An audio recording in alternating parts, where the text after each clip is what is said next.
Welcome to Straight from the Source with Hayley Watts, and today our guest is Mike O'Brien, Chico City Council member, former Chico Police Chief, and current BNTF commander as well, right? That's all true. Butte Interagency Narcotics You Task got it. One of the few Force. people that actually can recite that, so well done. There's so many things to talk about, and man, first of all, you must just be busy. Do you get any days off ever? I do. I mean, it's not, there's a difference between what I'm doing now and when I was police chief. That's a full-time, 24/7, 365 vacations, doesn't matter. Yeah. You're always the chief, right? And there's Yeah. no real off time when you're chief. It's a little different, but yeah, I have enough things to keep my mind occupied. Let's talk about, first off, the being in the role of commander of BNTF. I mean, this is an interagency drug task force, right? So you're working with Chico Police Department, Sheriff's Office, CHP, is that the extent of it? No, so we have Gridley, we actually have Chico State Police, Okay.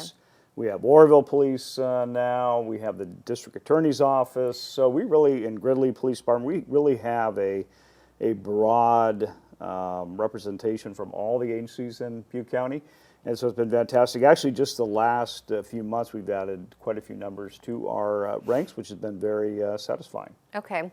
So I remember when I first moved here, maybe almost a decade ago now, it was all about the meth, specifically in Oroville. And of course, we've seen fentanyl sort of take over. Is that still the top drug right now? So certainly fentanyl came on hard and fast. If you remember back in 2019, early 2019, we really had the first mass exposure to fentanyl. I was chief at the time. Yeah, by Quackers, right? Actually, yes, it was actually at a house early Saturday morning. It had a number of people that were ingesting cocaine, think it was just cocaine. It was actually infiltrated with fentanyl, and ended up having one person die tragically, and about a dozen people, to include 2 police officers, that went to the hospital afterwards. Yeah. Thankfully, because of good care of Venlo and the first responders, fire department, and the naloxone. We started carrying naloxone literally just a few months before that. Naloxone was always in injectable form back in the day, and it really wasn't very appealing to have police officers like myself jabbing people with needles. No, that's not a good thing. But the naloxone then in that form was simply to spray up the nose in a spray form, and that was a safe, and you couldn't do any harm with that. Right.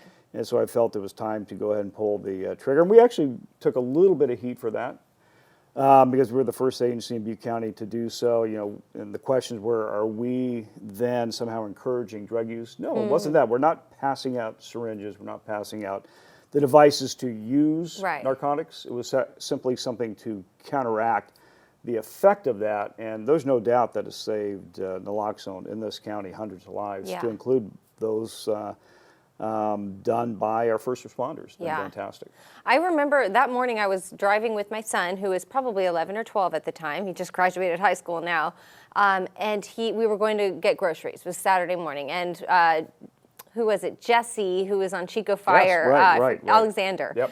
He called and he was like, you might want to get over here right now. And so we raced over. Jonah came with me, and I am always apprehensive, right, about exposing my kids. Well, we did. There was a lot of uncertainty, certainly at the time, about how dangerous it was just in the the air. Right, so to speak. absolutely, yeah. And I mean, he stayed far away from it, but I like to think, I mean, it was definitely a learning lesson for a young person like him to see, listen, these people weren't seeking out fentanyl. They had no idea what they were putting into their bodies, but you can't trust any illegal drugs. You can't trust any dealer. And that's what I've said. These are not drugs produced by a pharmaceutical company. There's no accountability. They can put whatever they want in, or certainly adulterated to the fact that they're not caring about how they're putting. I mean, they're usually typically using coffee grinders and things like that to mix drugs. Well, that's really not a way to produce something that's safe. Obviously, that's not their concern. And quite frankly, they don't care.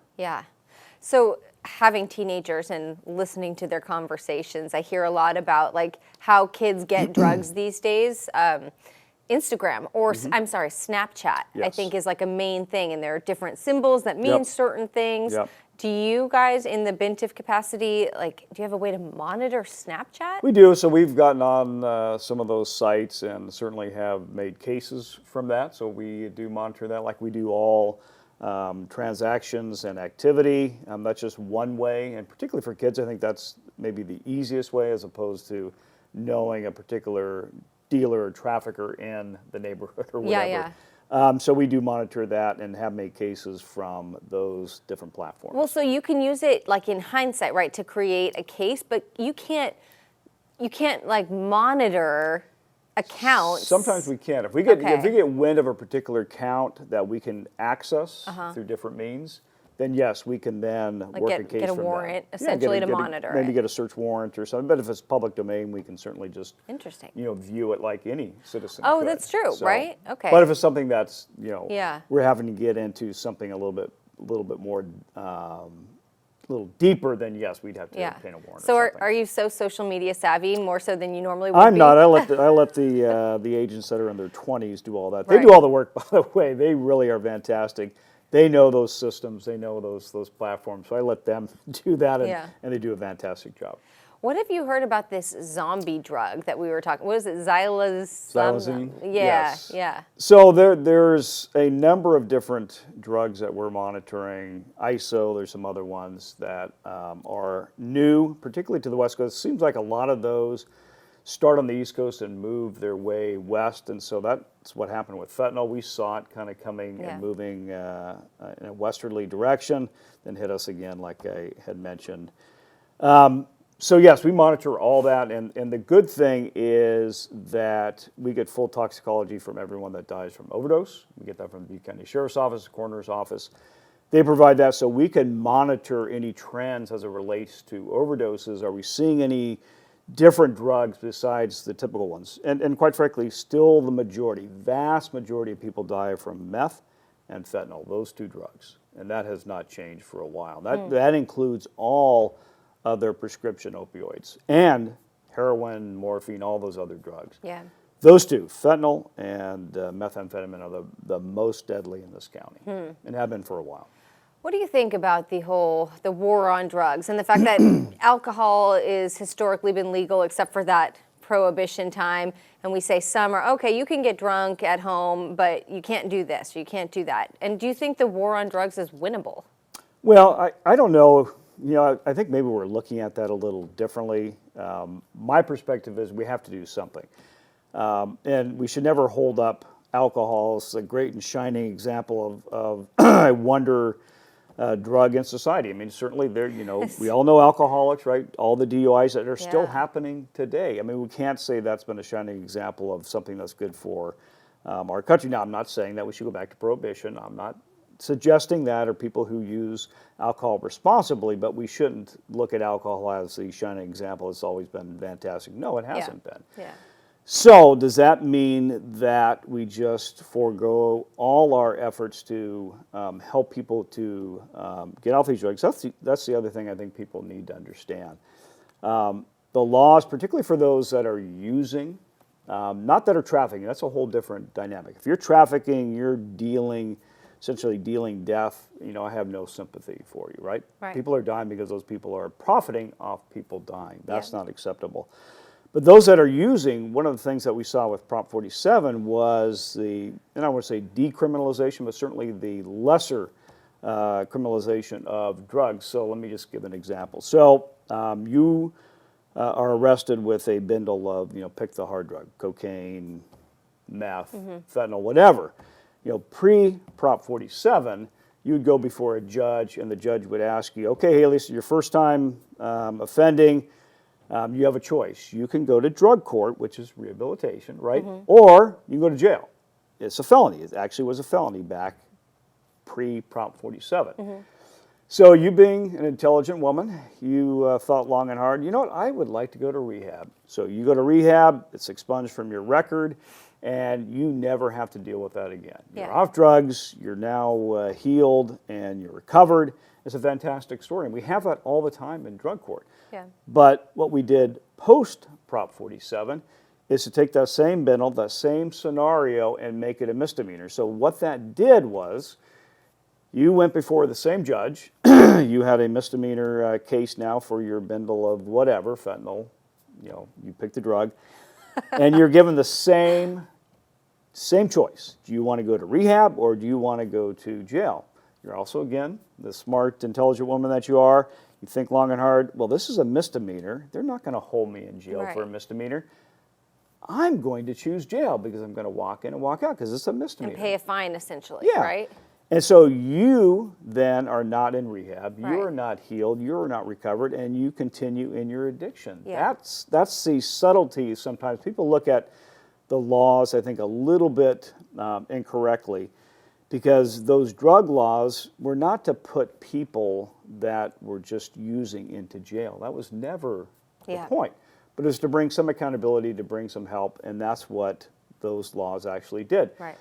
Now, Prop 36 we just passed. There was some benefit, and that doesn't fix everything that Prop 47 did, but it did do a lot of things to help in the so-called war on drugs. Really, that's, I think, a misnomer. We're really trying to bring some sanity to an insane situation. And the other thing is, if you are ever in any of these drug houses where drugs are being sold and you look at the impact, particularly to children, it's heart-rending. Yeah. It is heart-rending. And I think if anyone went into that environment, they would not say that this is a good thing.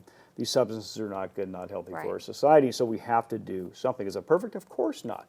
But we have to have some semblance of control over that. It's such a problem because I think that there is that whole mental health component. And you mentioned it, Yes, right? The person right. who's addicted to drugs, they're going to pick, okay, well, today I could just go to jail, leave, same day of. Right. Because they're making that choice because they're still in addiction. Yes. And they're trapped, essentially, They right? are, and we need to understand these drugs are so powerful these days. You cannot expect someone to make a good decision when they're addicted to these. They're not capable of that. I've used this analogy all the time. We do not allow Alzheimer's patients just to wander our streets, right? Because they can't make good decisions. But those that are severely addicted to these drugs can't make good decisions either. And so there's nothing compassionate about leaving someone under a bridge with an addiction or a mental illness. Yeah. They can't make sound decisions. That's not healthy. What do you think that says about our society, the fact that people fall into this so frequently? It's so common. It is common. It's a little too accessible. I mean, again, I look at the cartels as businesses. That's really what they are, right? They're immoral businesses, but they're businesses. So how do they make money? They make money on getting more people hooked on these substances, right? That feeds the business as opposed to selling, Coke or Pepsi or whatever. They're selling hard drugs. Yeah. And the problem is these substances are not like drinking a Coke or a Pepsi. It's something that once you try it, you're likely going to be addicted to. Yeah. Not in every case, but certainly in many cases. Yeah. And they profit from that. And so their profit margin, their whole business model is based upon, and quite frankly, they don't care if people die. That actually, and here's the little unknown truth, that if their substance actually is killing people, they hear someone overdosed and died or whatever, that actually makes it more popular, believe it or not. That's crazy. So that's what we're dealing with. You have to look at it from the trafficker's perspective. They're in it for the money and strictly the money. They don't care about the end result. Okay. Other than that. I want to talk about your resources because I think it was last month I got to do the sheriff or deputy for a day experience. So we got in that helicopter and we flew over Table Mountain and into the more rural areas. And the pilot pointed out a couple of pretty big grows. And he sort of just joked like, we've been looking at that one for months or years. Right. And it's, to me, I would think, oh my gosh, why isn't somebody knocking down that door and taking that out? But how many, are there just too many to handle? Well, so that's a side of this issue that, again, people are not really aware of. And I think the sheriff talked about it a little bit when he was on earlier this year. So this is not a problem of a bunch of 60s hippies growing a few plants and smoking their marijuana in peace. It's a commercial enterprise, and it's a commercial enterprise run by trafficking organizations, drug trafficking organizations, or organized crime. Yeah. The size of these particular grows, again, this is not 6, 10, it's thousands of plants that produce millions, if not billions of dollars in the state of California, because they're not just taking it and keeping it here, they are shipping it everywhere. Yeah. And we have cases all the time of marijuana being shipped that's grown here, it's being shipped to Florida, shipped to other places where it's illegal. And so we created this unfortunate hybrid where we still have federal law that says marijuana is illegal, right? But states and the federal government chooses to ignore that. That's fine, I get it. The problem is we have also then created a black market that allows these organizations to profit and produce billions of dollars. So if you have a drug cartel that is essentially gaining millions of dollars from one particular grow, right? All that money goes into the production of fentanyl, of meth, of buying guns, all the destruction that they do. All that happens because of marijuana. So it's not just, you know, the like I said, the 60s hippies that's growing a few plants or whatever for, you know, their family. That's not what's going on. These are commercial enterprises that are happening in Butte County and counties throughout California, and they're essentially putting billions of dollars into the pockets of people that have no regard for our country, no regard for people, and simply want to, again, produce money. It's all a business venture. Yeah. Gosh. If that makes sense. Yeah. Because you're right. I mean, you can go and fly around our foothills, and yes, but those guys are extremely busy, and that's a separate offshoot. It's part of our high-intensity drug trafficking area, which is a federal designation that we were able to receive from Butte County. And so the SEU, Special Enforcement Unit of the Sheriff's Office, is part of that, but they're distinct from Bentive in that they work for the sheriff. Yeah. And they're really tasked with dealing with the marijuana problem. Okay. But this is not just Butte County, it's elsewhere. And those guys work their tails off to impact that organized crime, again, from benefiting from these grows. Yeah. And it's significant. It's really significant. I know that a lot of times drug enforcement agents will rely on canines, especially in the, you know, where there's like a traffic stop where you kind of need a reason to search a vehicle when you have a suspicion. I'm always curious because you see those photos of the dogs sitting like proud by their big pile of coke that they found. How do you train the dogs to make sure they never come into contact when they're sniffing it out with their nose? See, I always thought, so I have a Labrador, love my dog Dash, and he's a field lab, so very high intensity, and got him from a breeder that actually produces dogs that would do something like that. But I would be afraid if I took my dog out there, he would find the fentanyl or whatever and eat it. Sniff or it eat up, whatever. yeah. I could at least grab it or do something. I think about that all the time. So they're specially trained. You know, that's what people don't understand about police canines is they're highly trained. Yeah. They're constantly being trained to do the right thing to control, because they're an animal, right? Yeah. We never should forget that they're an animal. So that training with the handler, the canine officer, and that dog, that is ongoing 24/7, literally 365 days a year. And so it's the same with the drug dogs. They need to make sure that they are trained to alert, but not to bite or eat or whatever. Right. Like I said, my dog Dash probably would not be good yeah. for that. Yeah. But these dogs are highly trained. They do a great job. And again, sometimes they're very necessary. They do a fantastic thing, particularly on interdictions, where you might have 30 pounds of meth coming through in a vehicle. Yeah. They do a great job. Oh gosh.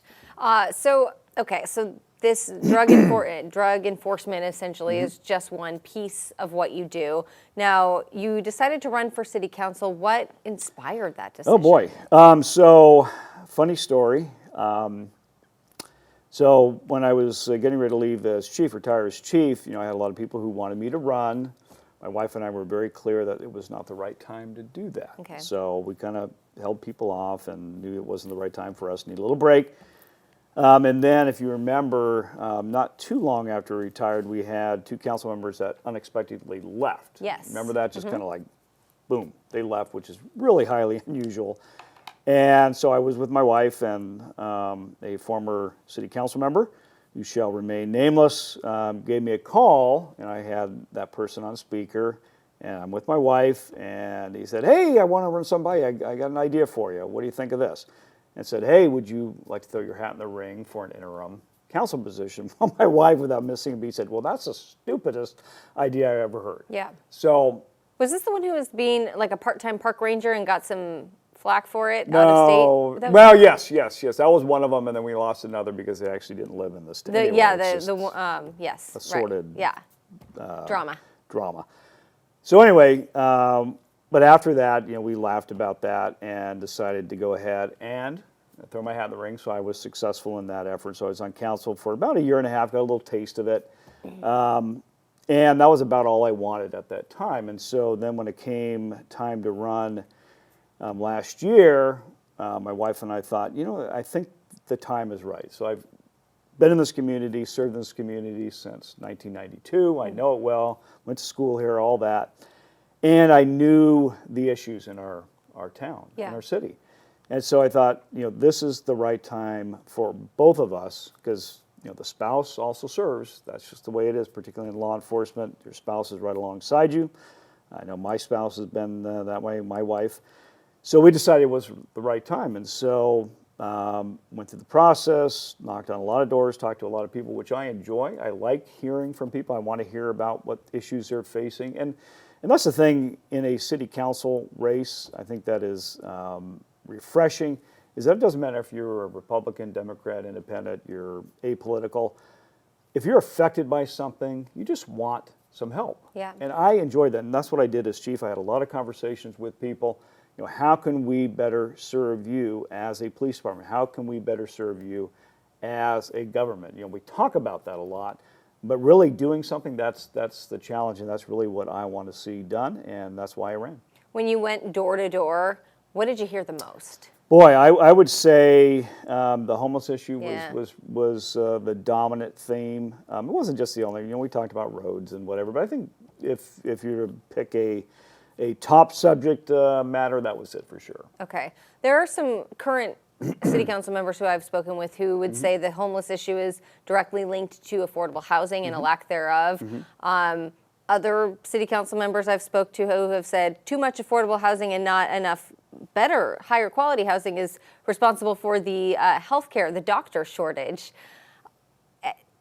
What do you think is causing the homeless crisis? Well, what do you think about our housing situation? There's a lot of things, but like I said, if you can't expect, like I said, you can't expect someone with a mental illness or a addiction to drugs, whether you give them a house or not, to somehow thrive. It doesn't happen. You've got to fix the underlying issue. Yeah.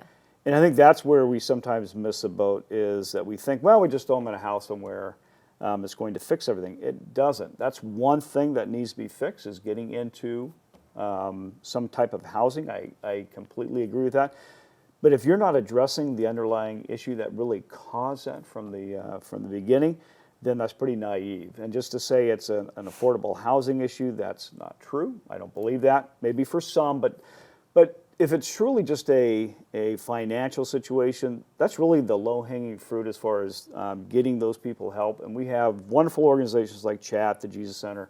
All those organizations do a great job with those people that just simply are down on their luck. They don't have the financial resources to get into an apartment or some kind of housing.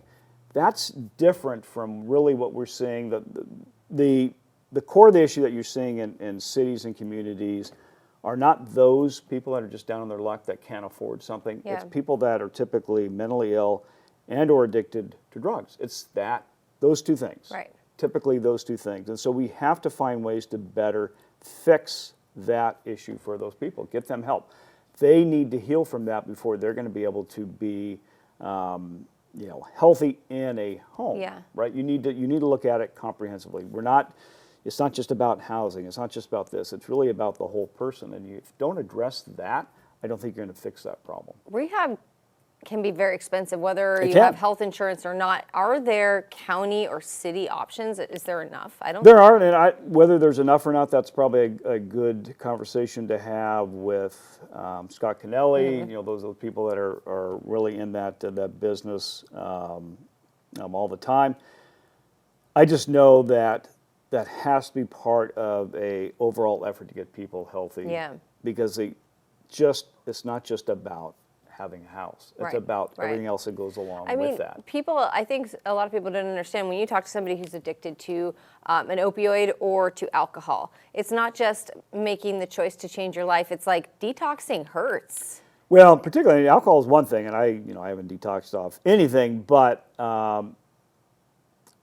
the detoxing off alcohol, it can be dangerous, certainly, and it might be very painful. I don't know.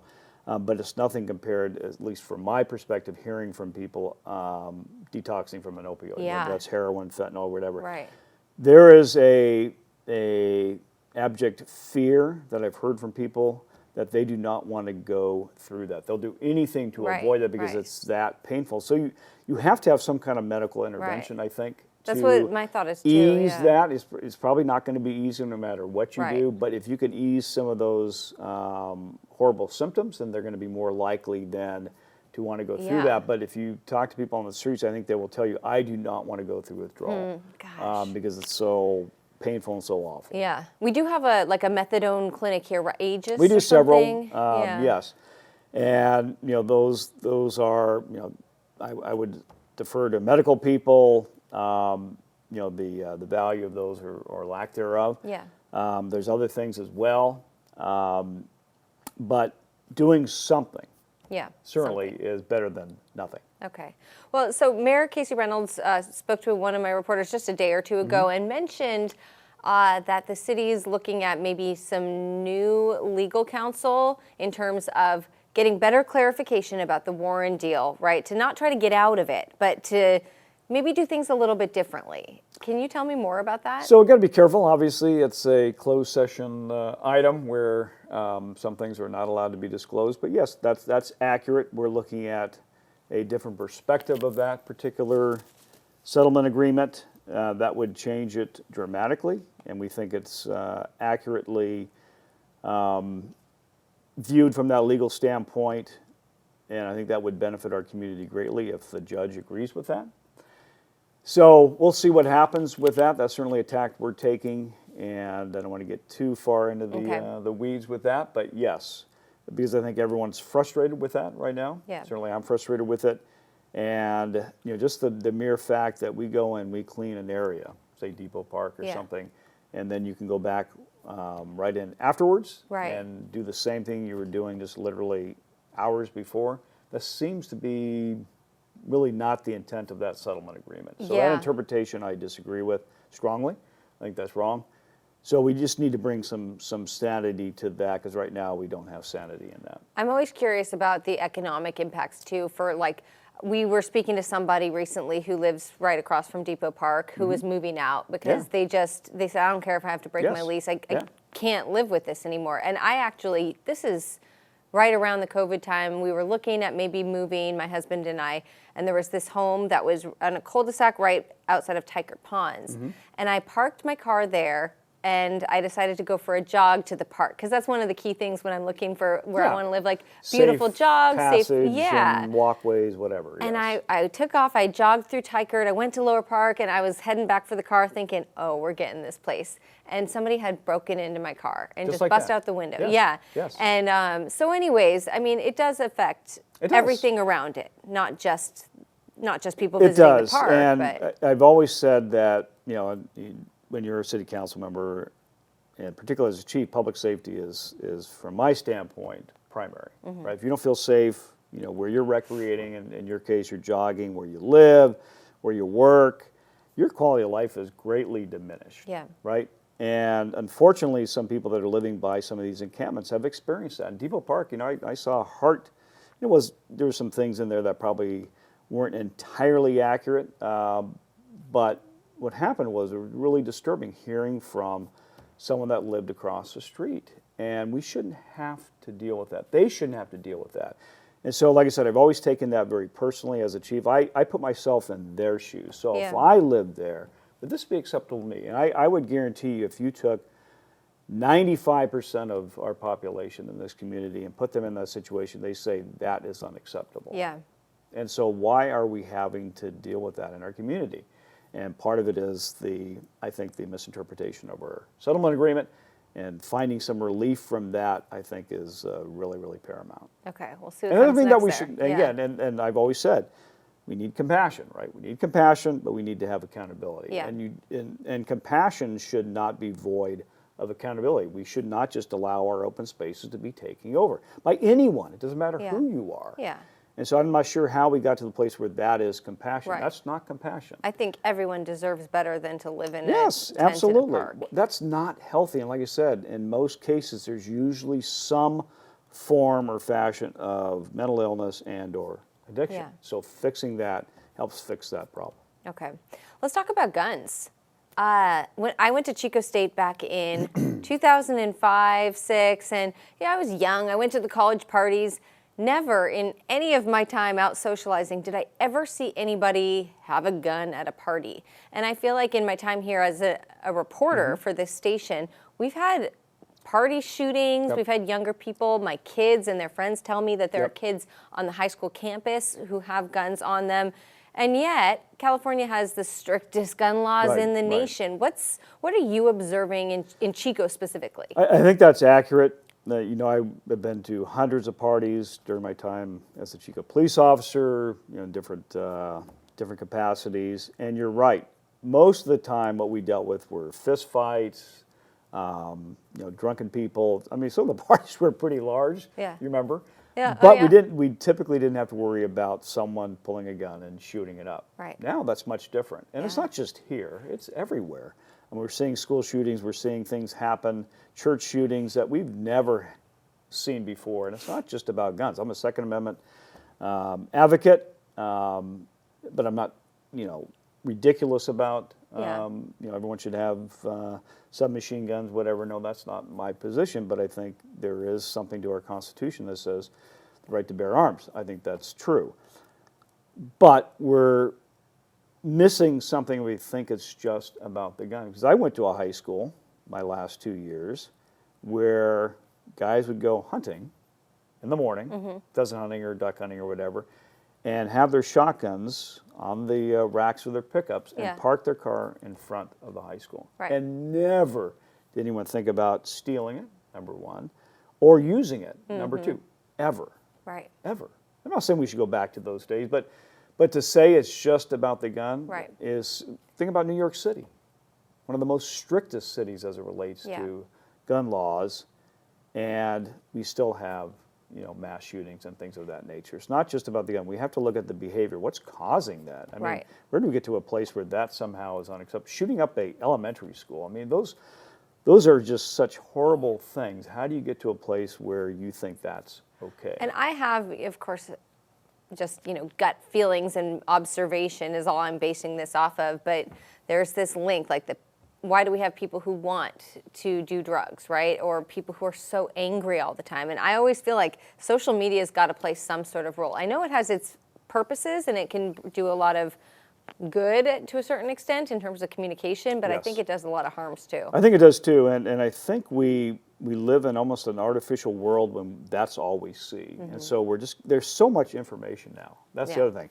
And so much of it is wrong. Some of it's right, some of it's good, like you said, but so much of it is wrong and I think is almost evil.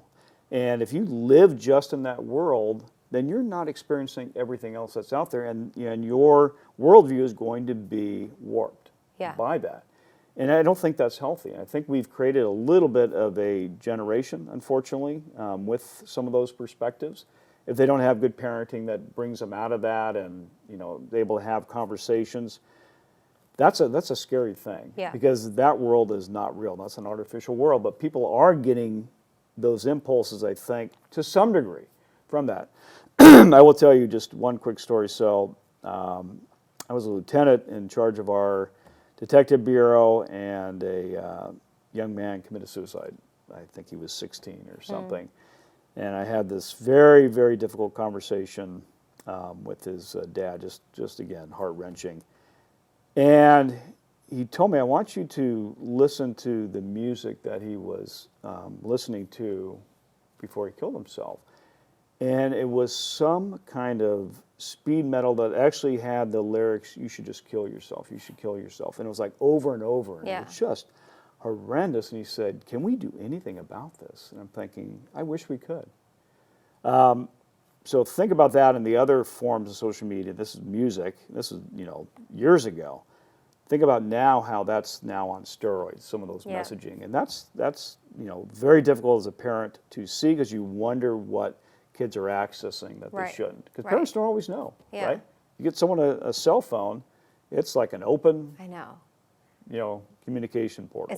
It's hard because you want your kids to be normal, right? You don't do. want to you don't want to try to shield them because Right. you won't succeed. Right. But at the same time, but so how what do you want protect them? Exactly. Yet you can't always put them in a bubble wrap, and that's not Yeah. healthy. They have to understand what's out there. But think about the kids that don't have that Yeah. parent, Right. right? That's able to help them navigate that. I think that's some of what we're seeing in some of these horrific, because there's really no other explanation for it, right? Yeah. So, do you think that there's a benefit in terms of public safety when it comes to allowing there to be CCW permit holders? And do you think that SB2 has had a negative impact on public safety or any? I think CCWs are good when we have good people like Sheriff Honey that are making those decisions. So I'm all in favor of that. Yeah. I don't think that we should have some gun laws. Obviously, the proliferation of ghost guns, we see that all the time in a lot of our drug cases. In fact, we had one guy who was manufacturing guns here in Chico. If you remember that case, had 3D imaging that were able to produce different parts of a gun that would make a pistol fully automatic. It's weird. Plastic gun. You think it would melt? Right, you would, but those guns have been around for a while. Yeah. So yeah, that's those are all legitimate things. We need to have some parameters, right? That's for everything. Yeah. But thinking that, if we just have enough laws to do, that doesn't change human behavior. Yeah. Unfortunately, that's what we have to look at. Right. What do you think about diving a little bit deeper into SB2 though, and some of the rules for people who are allowed and who have gone through the process and are able to conceal carry a weapon? But then there are all these weird little nuance, you can go here, but you can't go there, and you can do this, but you can't do that. And see, that makes it pretty difficult. I think you have to trust people, and our sheriffs, typically police chiefs are not issuing, it's just the way it is now. That's coming from our sheriffs. We have to trust them to make a good decision that this person, we believe that they're capable of carrying a concealed firearm. They've gone to the training. They've demonstrated proficiency, not just with shooting a firearm, but when to use that firearm, all those things that goes along with a CCW. I think we need to give those sheriffs the benefit of the doubt that they know what they're doing and who they're giving it to. And then taking that and narrowly defining where they can carry it, I think kind of defeats the purpose to some degree, in my opinion. So I'm not, and look, everyone can have their own rules where they want guns or not. That's fine if it's your business or whatever.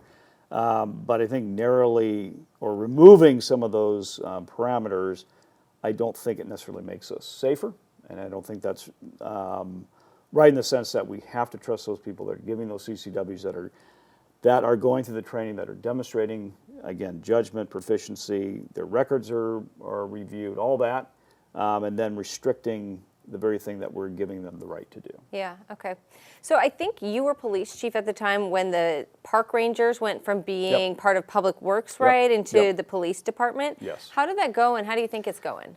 I think it went well. I mean, we saw things in the park that, and look, I wish every park in this country could just have, the interpretive park rangers that go around and have nice conversations with everyone. I wish it was always like that. Unfortunately, there are bad people that visit our parks, and we saw that. We had a park ranger that was attacked, that was unarmed. Yeah. If you remember that. I don't know if you were in town when that happened. That was several years ago. And we just started to see a different type of incident that was occurring in Bidwell Park and felt we needed to do something. And at that time, we didn't have a lot of capacity to add police officers. Mm-hmm. We couldn't get police officers into the parks as much as we would like. Right. And so we felt something that we could do was to take our park rangers and turn them into swarm park rangers so they could then deal with the different level of crime that was occurring in Yeah. our parks. And I think it made people safer. It's And that was the whole intent behind it. It's interesting how the homeless crisis is kind of like the city's shifted things just to navigate this one key issue, like park rangers becoming police officers or vice versa, essentially, and the public works director becoming the PIO for the homeless crisis. Poor Eric. Yeah, he does get that task, doesn't he? And it is. It's because it's on the forefront of everyone's mind, because I Yeah. think everyone to some degree is impacted by it. And like I said, I think this community is very compassionate about that. They're compassionate about this issue.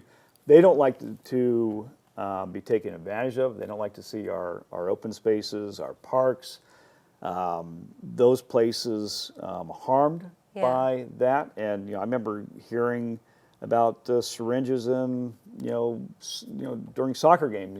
A mom would find a syringe or something, and I would get those phone calls. Again, took that very personally. That's not okay. Some child should not have to go into a sandbox and worry about getting poked by a syringe. That's not okay. Yeah. That should never be okay in any community. And we were passing out syringes, as you know, pretty proficiently. Yeah. Okay. In line with the park's status right now, of course, you're aware of the no swim advisory for Sycamore Pool. Yep. Again, it feels like everything's coming back to the homeless here that we're talking about. But in general, I mean, this is a natural body of water, right? Something like E. coli in the water is not unheard of, whether it be from a homeless encampment upstream or just animals, right? Right.